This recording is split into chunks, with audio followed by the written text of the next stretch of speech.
So by not trying to explain everything and define everything, which is uh, what we expect with a rational, logical, discursive style, he believes that he can get to uh, not necessarily higher, but different alternative ways of seeing things. He can get to the point of multiple perspectives instead of a single unitary perspective, right? So, but the single unitary perspective is how we in the West have traditionally identified truth and knowledge.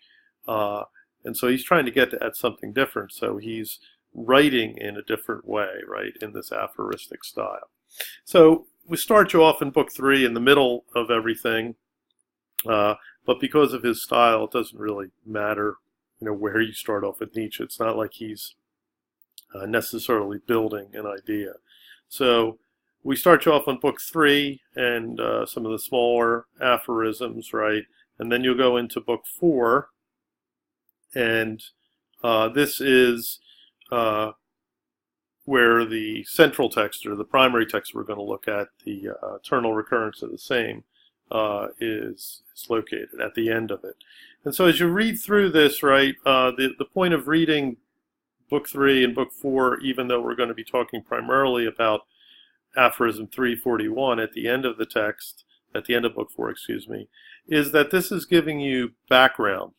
So ultimately we're dealing with aphorism 341, which is a quote. We're looking at a quote, a parable that like we did with the I.H. chapbook.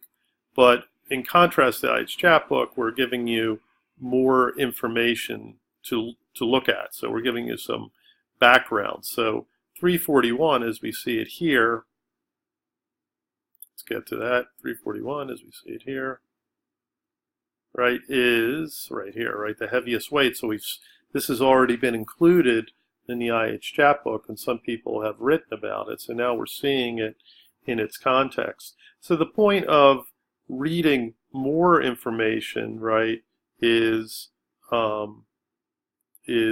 or more of the text is to give you some things that will help you decode this parable, this aphorism 341, because it's a little reduced. So it's a little, it's very pithy. So give you some more background on that. And then you'll continue the reading into book 5. Okay, so I've given you a few aphorisms in book 5 to look at, again, as helpful ways of sort of decoding what's going on in the text.